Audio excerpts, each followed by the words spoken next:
अस्सलामु अलैकुम, this is Hussain and I welcome you to this महापीटी साइंस सीरीज़। इस सीरीज़ में हम प्रीवियस ईयर के कुछ क्वेश्चंस और उनके कंसेप्ट को डिस्कस कर रहे थे, तो आइए डिस्कस करते हैं कुछ और PYQs। नेक्स्ट क्वेश्चन है यहाँ पर, reproduction in yeast take place by, ख़मीर में तौलीद का अमल किस तरह होता है। एंड ऑप्शंस आर फ्रैगमेंटेशन, टुकड़ों में तकसीम होना, बडिंग, कोपल बनना, बाइनरी फिजन, दो हिस्सों में तकसीम होना, या मल्टीपल फिजन, कई हिस्सों में तकसीम होना। आइए देखते हैं कौन सा ऑप्शन करेक्ट होगा फिर for this particular question. So option 4 है यहाँ पे मल्टीपल फिजन। तो मल्टीपल फिजन में क्या होगा, एक single organism will divided into multiple daughter cell. एक सिंगल मदर सेल और single organism multiple daughter cell में डिवाइड होगा। सो मल्टीपल फ्यूजन में क्या हो रहा है, वन ऑर्गेनिज्म कन्वर्ट होगा इनटू मल्टीपल ऑर्गेनिज्म में, कन्वर्ट हो गई। मल्टीपल फ्यूजन के एग्जांपल्स क्या होंगे, कौन सी थर्ड को बाइनरी फ्यूजन। इसमें क्या होगा, एक organism will divide into two daughter cell and these two daughter cell will convert into two new organism, that is called binary fusion. So यहाँ पर क्या हो रहा, वन ऑर्गेनिज्म और वन सिंगल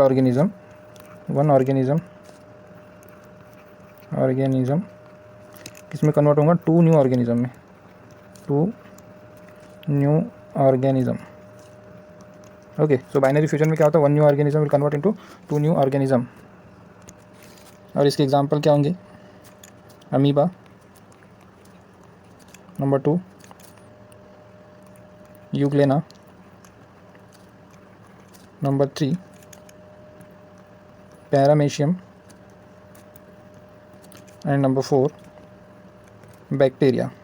सो बाइनरी फ्यूजन किसमें देखने को मिलेगा, अमीबा में देखने को मिलेगा, यूग्लेना में देखने को मिलेगा, पैरामेशियम में देखने को मिलेगा और बैक्टीरिया में देखने को मिलेगा। और ये भी एक क्या है, असेक्चुअल रिप्रोडक्शन है ये।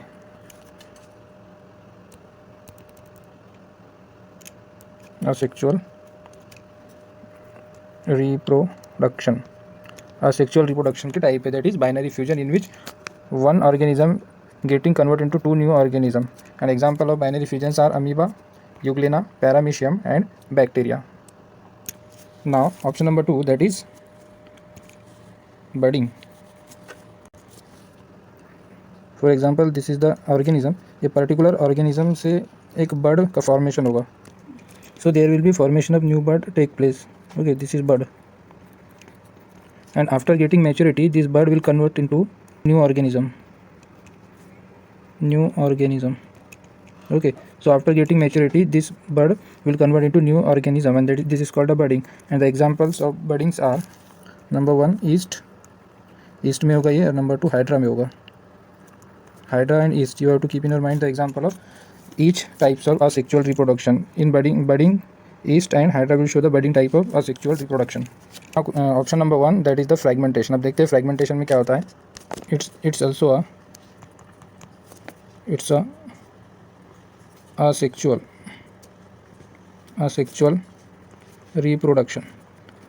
reproduction की टाइप है. In this type of reproduction, organism split into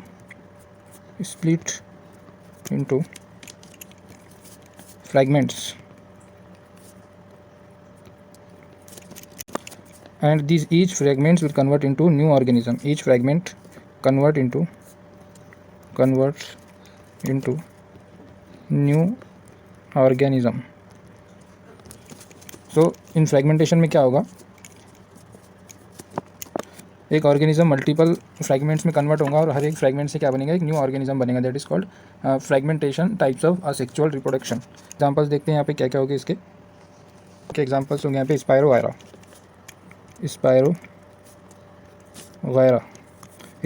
क्या है, एक अलगी. इट इज़ अ अलगी जिसको सेवाल भी बोल देते हैं अपन. So for this particular question option number 2 will be correct. Option number 2 will be correct over here for this particular question. Now let's see what's next. The next question is that a stone is dropped from the top of building and it reaches the ground in 1 second. Then what is the height of building? एक पत्थर इमारत की चोटी से गिराया जाता है और 1 सेकंड में ज़मीन तक पहुंचता है, तो उस इमारत की ऊंचाई कितनी होगी. ठीक है, तो यहाँ पर हाइट बताना है आपको. तो इस टाइप के क्वेश्चन को सॉल्व करने के लिए हम यहाँ पर एक फार्मूला यूज़ करेंगे. And formula is h that is height is equals to half into g into t square. तो ये फॉर्मूले का यूज़ करके यहाँ पर आप बिल्डिंग की हाइट को निकाल सकते हैं। इस पर्टिकुलर फॉर्मूले में h क्या होगा, h is equals to height of building, h होगा हाइट, g क्या होगा, g is equals to acceleration, g is equal to what, acceleration due to gravity, acceleration due to gravity, and t will be, t is equals to time. Okay, तो यहाँ पर acceleration due to gravity ये आपको लेना है metre पर second square में। Okay, और टाइम लेना है आपको सेकंड में, और ये जो h निकल कर आएगा it will be in metre. Okay, so यहाँ पे हाइट का यूनिट क्या कंसीडर होगा, मीटर।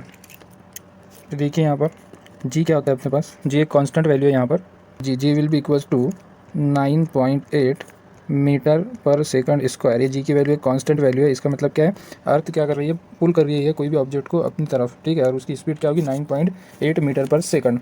ठीक है, क्वेश्चन में यहाँ पर टाइम दिया हुआ है, दिस इज टाइम 1 सेकंड। ठीक है, टी कितना दिया हुआ है यहाँ पर, T will be 1 second. Okay, and height आपको हाइट ऑफ बिल्डिंग निकालना है। ठीक है, तो एच आपको फाइंड आउट करना है over here. Okay, and formula क्या था अपने पास,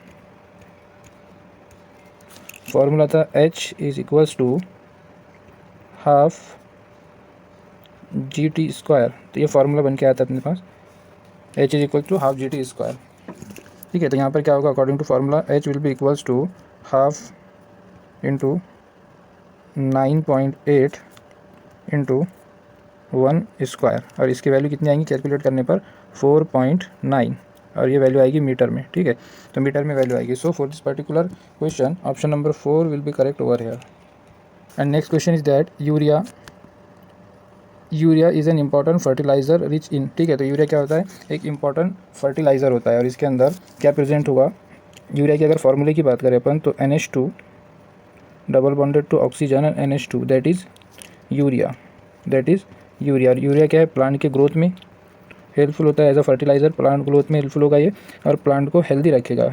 ठीक है, प्लांट को क्या रखेगा, हेल्दी रखेगा। अगर यूरिया के अंदर एज अ फर्टिलाइज़र यूरिया के अंदर नाइट्रोजन की बात करें अपन तो नाइट्रोजन होगा इसके पास 46% क्या होता है इसके अंदर, नाइट्रोजन होता है। 46% nitrogen will be there in urea, 46% क्या होगा, नाइट्रोजन होगा यूरिया के अंदर। So for this particular reaction nitrogen that is option number 3 will be correct. Okay, अगर यहाँ पर हम दूसरे ऑप्शंस की बात करें तो फर्स्ट ऑप्शन है यहाँ पर मैग्नीशियम। मैग्नीशियम क्या फंक्शन, क्या रोल प्ले करता है इन द डेवलपमेंट ऑफ प्लांट, देखते हैं उसको। फर्स्ट सिंबल की बात करें अपन तो इसका सिंबल क्या होता है, Mg। अब प्लांट्स के अंदर, प्लांट्स के लाइफ में क्या रोल प्ले करता है, तो magnesium help in the formation of chlorophyll. Magnesium क्या करता है, हेल्प करता है formation of chlorophyll, formation of chlorophyll. Chlorophyll के अंदर क्या प्रेजेंट होगा, मैग्नीशियम प्रेजेंट होगा। So chlorophyll is a green pigment present in the green part of plants. So magnesium will help in the formation of chlorophyll pigment in plants. Okay, now let's see next option. Next option is phosphorus over hair. उसका symbol क्या होता है, P, और इसका function क्या होगा in plant life, it helps in the development of root,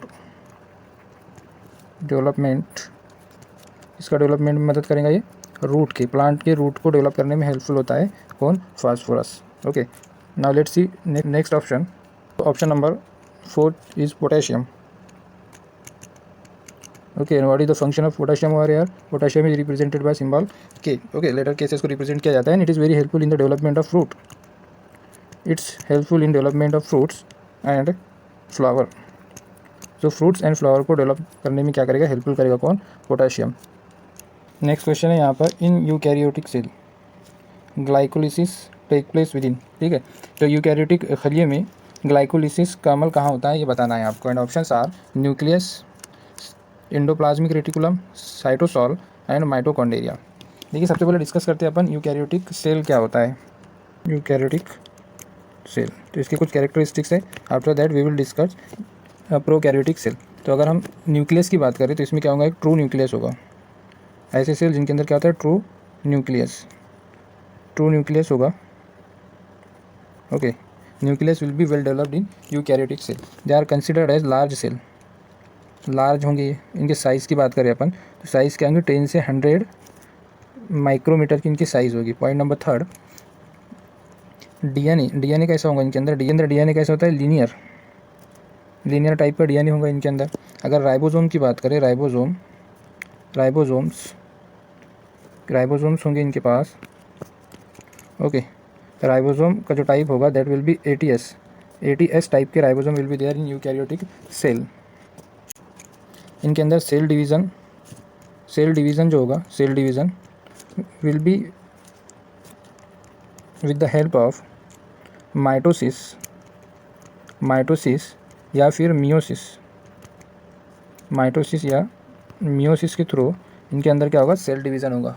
ठीक है, अगर इनके एग्जांपल्स की बात करें अपन, कौन कौन से एलिमेंट के पास यूकैरियोटिक टाइप के सेल होते हैं, तो प्लांट के अंदर यूकैरियोटिक सेल होंगे। फंगी के अंदर फंजाई यूकैरियोटिक सेल होंगे। ओके, एनिमल के अंदर यूकैरियोटिक सेल होंगे। एनिमल के अंदर भी क्या होते हैं? यूकैरियोटिक सेल होते हैं। एंड प्रोटिस्ट इनके अंदर भी क्या होते हैं? यूकैरियोटिक सेल होते हैं। ठीक है, तो basically eukaryotic type of cell में क्या होगा? वेल डेवलप्ड न्यूक्लियस होगा। There will be well developed nuclear membrane and that's why they are called eukaryotic cell. Now let's discuss what are the prokaryotic cell. Prokaryotic cell. Okay, तो इनके अंदर अगर nucleus की बात करें अपन, न्यूक्लियस क्या होगा? This is not true nucleus. It means true nucleus will not be there, means nucleus will not develop properly. Okay, nuclear membrane के अंदर क्या होंगी? अच्छे से डेवलप नहीं हुई होगी। That's why they are called prokaryotic cell. ठीक है, they are considered a small cell. Okay, small होंगे ये, स्मॉल। इनके साइज़ की अगर बात करें अपन, साइज़ प्रोकैरियोटिक सेल की साइज़ क्या होगी? तो 1 से 10 माइक्रोमीटर 1 to 10 माइक्रोमीटर की इनकी क्या होगी? साइज़ होगी। नेक्स्ट, अगर इनके अपन सेल डिवीज़न की बात करें, कौन से मेथड से इनके अंदर सेल डिवीज़न होगा? ठीक है, तो सेल डिवीज़न कैसे होगा इनके अंदर? तो cell division will take place with the help of binary fission method से क्या होगा? सेल डिवीज़न होगा इनके अंदर। नेक्स्ट पॉइंट, डीएनए की बात करें। डीएनए कैसा होगा इनके अंदर? तो सर्कुलर शेप का क्या होगा इनके अंदर? डीएनए होगा। प्रोकैरियोटिक सेल में राइबोसोम कौन से टाइप का होगा? राइबोसोम्स कैसे होंगे इनके अंदर? 70S। ठीक है, और अगर एग्जांपल की बात करें अपन प्रोकैरियोटिक्स के एग्जांपल क्या होगी, तो ये देखने को मिलेगा आपको बैक्टीरिया, ठीक है, या फिर साइनोबैक्टीरिया। ओके, इस साइनोबैक्टीरिया का एक और नाम है, that is called blue green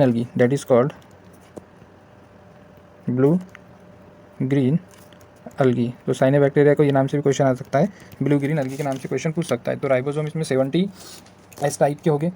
ठीक है, न्यूक्लियस नॉट वेल डेवलप्ड होगा, न्यूक्लियर मेम्ब्रेन अच्छे से डेवलप नहीं हुई होगी इनके अंदर। स्मॉल साइज़ होंगी, size will be only 1 to 10 micrometer की साइज़ होंगी। इनकी सेल डिवीजन का जो मेथड रहेगा, the cell will be divide with the help of binary method. Okay, binary fission method से सेल डिवीजन होगा। डीएनए की जो शेप होगी दैट इज सर्कुलर। राइबोसोम कैसे होंगे इनके अंदर?